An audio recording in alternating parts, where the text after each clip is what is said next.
Hi friends, કેમ છો બધા? મજામાં? આજે તમારી સાથે છે ખૂબ જ સરસ એવી સાંભારની રેસિપી છે એ શેર કરીશ. ખૂબ જ ડિલિશિયસ અને વન પોટ સાંભાર તમે એને કહી શકો છો. બિકોઝ આપણે કુકરમાં છે એ આપણે વિસલ કરી અને બધા જ વેજીટેબલ્સ છે એ આમાં એડ કરી દઈએ છીએ અને એકદમ સરળ રીતે અને 10 જ મિનિટમાં બની જતો સાંભાર છે એ આપણે રેડી કરી છે. તો ફર્સ્ટ ઓફ ઓલ છે, અહીં મેં તુવેરની દાળ છે એ 1.5 કપ છે એ આ રીતે પાણીમાં પલાળી વોશ કરી અને રાખી દીધી છે. ત્યાર પછી છે અહીં મારી પાસે સરગવો છે, તેને આપણે લઈએ છીએ. તો જ્યારે હું એક વખત 3-4 વર્ષ પહેલાં સાઉથમાં છે એ ચેન્નઈ છે એ ફરવા ગઈ હતી, ત્યારે વેલકમ કરીને એક હોટલ છે. તો એ સાઉથ ઇન્ડિયન તેનું ખૂબ જ ફેમસ છે. તો અમે લોકો ત્યાં ડિનર માટે ગયા અને તેનો સાંભાર છે એ મેં ટેસ્ટ કરેલો.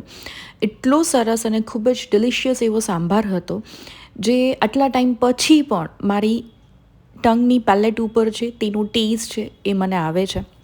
ખૂબ જ સિમ્પલ રીતે અને એકદમ બેઝિક ઇન્ગ્રીડિયન્ટ્સથી છે એ બનાવેલો સાંભાર હતો. તો આજે એ રીતથી છે હું તમારી સાથે વન પોટ સાંભારની રેસિપી છે એ શેર કરીશ.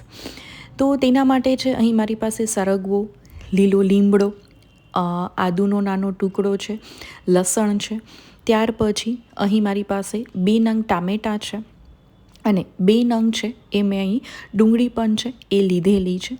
અહીં ક્વોન્ટિટી પ્રમાણે હું 3 જણા માટે છે એ સાંભાર પ્રિપેર કરું છું. તમે તમારી રીતે છે ક્વોન્ટિટી વધારી કે ઘટાડી શકો છો.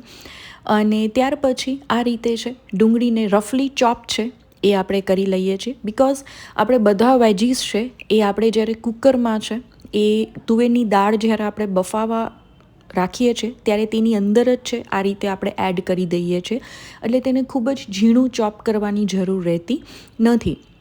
તો આ રીતે છે તેને ડુંગળીને છે એ મોટા મોટા ચંક્સમાં છે એ કટ કરી લઈએ છીએ અને મરચાંને પણ આ રીતે છે કટ કરી લઈએ છીએ. મોસ્ટ ઓફ સાંભાર છે એ બધાના ઘરમાં છે એ બનતો જ હોય છે અને બધાની ડિફરન્ટ રેસિપીઝ હોય છે. બધાની પોતપોતાના ઘરની છે એક ડિફરન્ટ રેસિપી હોય છે, પણ બેઝિક રીતે છે એ રેગ્યુલર રૂટીનમાં જ્યારે આપણે સાંભાર બનાવતા હોઈએ છીએ ત્યારે ખૂબ જ સિમ્પલ રીત છે એ આપણે પસંદ કરતા હોય છે. બિકોઝ બિઝી ડેમાં આપણી પાસે એટલો ટાઈમ નથી હોતો કે આપણે બધી પ્રોસેસ છે એ કમ્પ્લીટ ફોલો કરી અને સાંભાર છે એ બનાવીએ.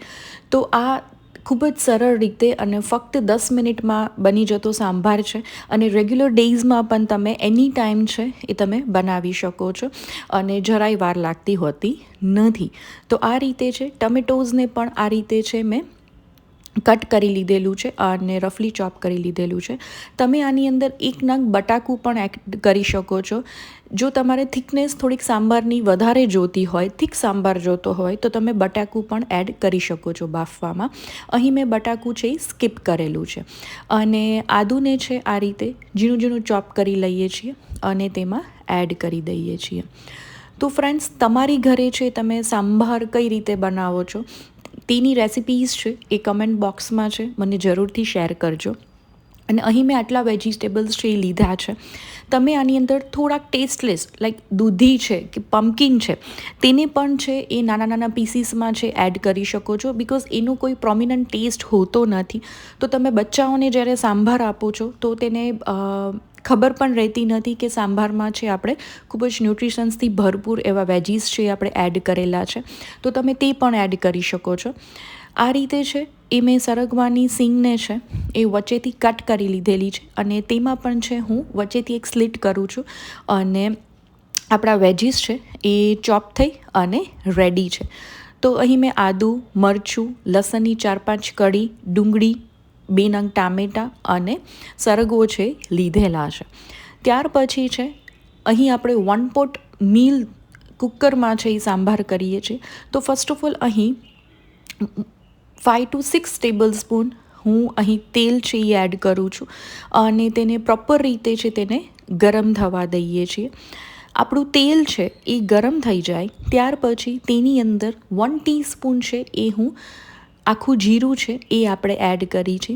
ત્યાર પછી પિંચ ઓફ હિંગ એડ કરી છે અને હાફ ટીસ્પૂન હળદર પાવડર પણ આ સ્ટેજે છે આપણે એડ કરી દઈએ છીએ. અને ત્યાર પછી આ બધા જ વેજીટેબલ્સ છે એ એક સાથે જ છે એ આપણે આમાં એડ કરી દઈએ છીએ. અને તેની સાથે લીલો લીમડો છે એ આખો લીલો લીમડો છે હું ડાળી સાથે જ એડ કરું છું. તેનો ટેસ્ટ પણ ખૂબ જ સરસ આવતો હોય છે. અને સાઉથ ઇન્ડિયન રેસિપીઝ તમે જ્યારે બનાવો છો ત્યારે તેમાં લીલો લીમડો એડ કરવો કમ્પલસરી બની જાય છે, બિકોઝ એની ફ્લેવર છે એ ખૂબ જ સરસ આવતી હોય છે. આ રીતે છે તેને મિક્સ કરી દઈએ છીએ અને પ્રોપર રીતે છે એ હલાવી દઈએ છીએ. તેલમાં જે આ બધા વેજીસ જ્યારે સતળાય છે ત્યારે તેની ફ્રેગ્રન્સ છે એ ખૂબ જ સરસ આવતી હોય છે. અને મિનિમમ 7થી 8 મિનિટ માટે આ બધા વેજીસને છે આમાં આપણે સાતળવાના છે, તો જ તેની ફ્લેવર છે એ ખૂબ સરસ આવશે. ત્યાર પછી સોલ્ટ ટુ ટેસ્ટ છે હું એડ કરું છું. અને અહીં મેં દાળના ભાગનું પણ મેં સોલ્ટ છે એ એડ કરેલું છે. અને પ્રોપર રીતે છે તેને મિક્સ કરી દઈએ છીએ અને હલાવી દઈએ છીએ. તો આની અંદર છે તમે જ્યારે ડુંગળી છે એ બાફવામાં એડ કરો છો એનો ટેસ્ટ પણ એક જ અલગ સ્વરૂપે આવે છે અને ખૂબ જ સરસ આવતો હોય છે. ત્યાર પછી 1.5 ટીસ્પૂન મેં લાલ મરચું પાવડર એડ કરેલું છે અને તેને પણ આ સ્ટેજે છે આપણે તેલની સાથે સાતળી દઈએ છીએ. ત્યાર પછી અહીં મેં સાંભાર પાવડર છે એ લીધેલું છે. તમે કોઈ પણ કંપનીનો છે એ સાંભાર મસાલો યુઝ કરી શકો છો. અને તેને પણ અત્યારે 2 ટીસ્પૂન છે એ મેં એડ કરેલો છે. અને તેને પ્રોપર રીતે મિક્સ કરી દઈએ છીએ. જ્યારે કોઈ બી મસાલા છે એ તમે તેલમાં સોતે કરી અને તેની પ્રોસેસ કરો છો તો તેનું ફ્રેગ્રન્સ, તેનો સ્વાદ ખૂબ જ સારો એવો આવતો હોય છે. ત્યાર પછી તુવેરની દાળ જે આપણે પલાળી રાખી હતી તેને પણ આ રીતે એડ કરી અને પ્રોપર રીતે મિક્સ કરી દઈએ છીએ અને હલાવી દઈએ છીએ. આ સ્ટેજે હજી હું 1.5 ગ્લાસ વોટર છે એ હું એડ કરું છું. અને ત્યાર પછી છે આપણી કન્સિસ્ટન્સી છે એ માપની થઈ જશે. અને તમે જોઈ શકો છો કે આપણે છે એક ઉફાણો આવે ત્યાર પછી છે આને કુકર છે એ બંધ કરી અને મિનિમમ છે એ 7થી 8 વિસલ છે એ આપણે કરી છે. ત્યાર પછી હવા છે એ રિલીઝ થઈ જાય તેને આ રીતે ઓપન કરી દઈએ છીએ. અને આપણો જે સરગવો છે તેને બને ત્યાં સુધી છે એ અલગ છે એ તારવી લઈ છે, બિકોઝ આપણે જે આ સાંભારને છે એ બ્લેન્ડ કરવાનો છે તો સરગવાને ના થાય તે માટે છે તેને આપણે અલગ છે એ કાઢી લઈએ છીએ. અને સરગવો જ્યારે આપણે બાફવામાં એડ કરી છીએ ત્યારે પ્રોપર રીતે બફાઈ ગયેલો છે એટલે અત્યારે આપણે તેને કાઢી લઈએ છીએ. ત્યાર પછી એને ફરીથી આપણે એડ કરીશું. તો તમે જોઈ શકો છો હવે આ રીતે છે સાંભારને પ્રોપર રીતે છે એ બ્લેન્ડરની મદદ વડે છે એ મિક્સ કરી દઈએ છીએ. તો તમે જોઈ શકો છો ફ્રેન્ડ્સ કે આપણો સાંભાર છે એ બ્લેન્ડ થઈ ગયો છે અને મિક્સ થઈ ગયો છે. ત્યાર પછી આની અંદર છે ફરીથી સરગવો છે એ એડ કરી દઈએ છીએ અને મિનિમમ છે આ સાંભારને 10 મિનિટ માટે છે એ ઉકાળી દઈએ છીએ. જેટલો સાંભાર છે એ ધીમા ગેસે જ્યારે ઉકળે છે તેટલી જ તેની ટેસ્ટ છે એ ખૂબ જ સરસ આવતો હોય છે. ત્યાર પછી ફ્રેશલી કટ કોથમરી છે હું આ સ્ટેજે એડ કરી દઉં છું. જ્યારે તમે કોઈ બી દાળ છે કે સાંભાર છે તેમાં આ સ્ટેજે કોથમરી એડ કરો છો તેની ફ્લેવર પણ ખૂબ સરસ આવતી હોય છે. અને ત્યારબાદ તેની અંદર એક લીંબુ છે મેં સ્ક્વીઝ કરેલું છે. આપણે ઓથેન્ટિકલી જ્યારે સાઉથ ઇન્ડિયન સાંભાર બનાવતા હોય છે ત્યારે તેની અંદર આપણે ખાંડનો ઉપયોગ કરતા હોતા નથી. પણ કાઠિયાવાડી જો તમે ટેસ્ટ ક્રિએટ કરવા માગતા હોય તો તમે આની અંદર છે 1 ટીસ્પૂન છે એ શુગર એડ કરી શકો છો. તેનો ટેસ્ટ છે બેલેન્સ થઈ જાય છે. ત્યાર પછી 1 ટીસ્પૂન હું ધાણાજીરું પાવડર છે એ એડ કરું છું અને પ્રોપર રીતે મિક્સ કરી લઈ છીએ. તમે જોઈ શકો છો કે આપણા સાંભારનો કલર છે એ ખૂબ જ સરસ રીતે પકડાઈ ગયો છે. ત્યાર પછી અહીં મેં ઘીનો વઘાર છે એ કરેલો છે. તેની અંદર 1 ચમચી રાઈ, 2 સૂકા લાલ મરચાં અને લીલો લીમડો છે એ એડ કરી અને ઉપરથી એક છે આપણે તડકો આપીએ છીએ જેથી તેનું ટેક્સચર પણ ખૂબ જ સરસ પકડાશે અને આપણા સાંભારની ફ્લેવર પણ ખૂબ જ સરસ આવશે. તો તમે જોઈ શકો છો કે ખૂબ જ સરસ અને 1 પોટ મીલ તરીકે કુકરમાં બનતો 10 મિનિટમાં બનતો સાંભાર છે એ રેડી છે.